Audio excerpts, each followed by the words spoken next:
Red and blue lights flashed across my barn, painting every wall and fence post, with that pulsing, anxious glow you only see in true crime shows. Except this time, the only dangerous activity was a screaming Karen calling 911, convinced I was running some secret operation, when the truth was she'd trespassed onto federally protected land right into the heart of an endangered species zone. The sheriff showed up first, then the federal agents, and then the FBI. Yeah, that actually happened. And by the time she started yelling, "You can't do this to me," we already had enough evidence to charge her with 5 separate federal crimes. This was never just an HOA spat. This was a full-blown federal case, and you better believe the fallout changed everything around here. By the way, before I get too deep, where are you watching this from? Drop your city in the comments. I'm always curious just how far a wild story like this travels.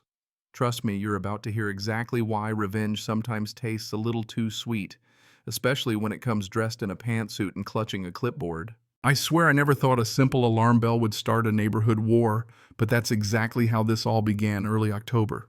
The kind of morning that makes you grateful just to be breathing if you can ignore the drama. I was out in the paddock at sunrise, same as every day since my wife Emma and our daughter Sophie left this world. Just me and Thunder, my rescue stallion, talking about nothing and everything while I poured out his feed.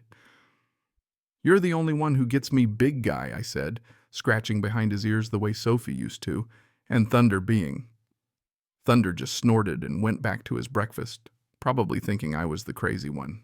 That's when I heard the click-clack of heels on gravel designer ones, too.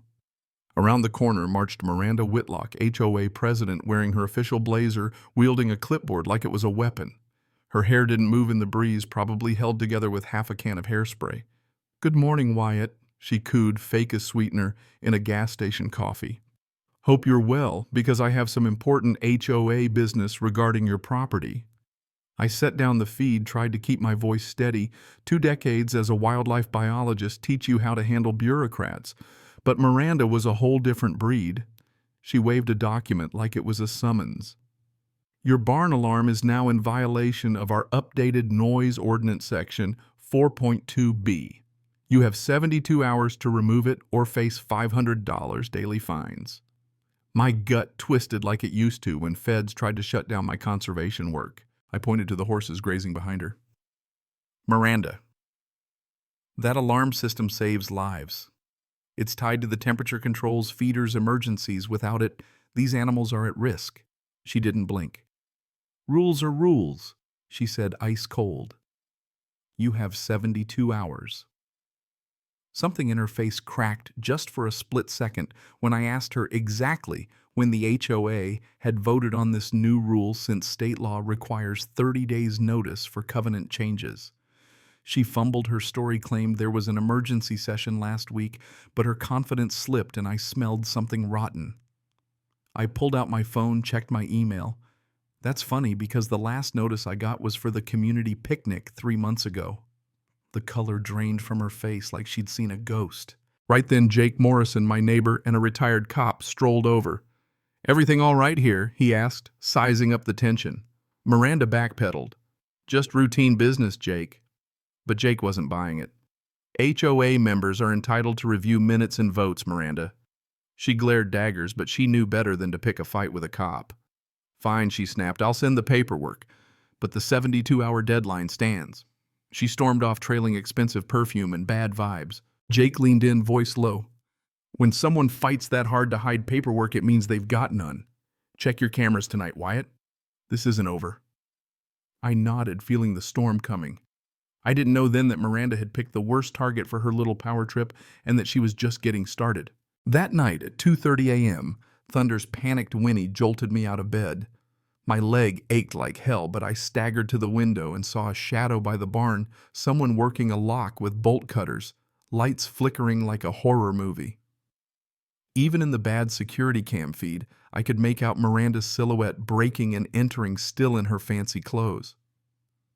I opened the camera app, thank you, Jake, for that paranoid cop setup, and saw Miranda wild-eyed hacking at my alarm system. This wasn't the composed HOA queen. This was desperation. Sparks flew, sirens blared, the barn turned into chaos. Horses panicking, alarms wailing. Miranda cussing up a storm and kicking the control panel. Somewhere in the madness, she dropped a USB drive that skittered across the floor near Thunder's stall. Jake, hearing the commotion, stormed over in tactical gear. Old habits die hard. "Miranda, what the hell are you doing?" His voice cut through the sirens. She spun hair a mess, dust and hay all over her blazer. "He's running illegal operations. I'm protecting the neighborhood," she shrieked, pointing at the wrecked alarm. Jake just shook his head. "These are horses, Miranda. You just committed a felony." That's when the police showed up. Detective Johnson, a guy who'd seen every kind of HOA meltdown. Miranda was already sitting on my porch, dabbing fake tears and trying to play the victim. Her lawyer, Thomas Bradley, arrived in record time, spouting legalese about community safety and precedent.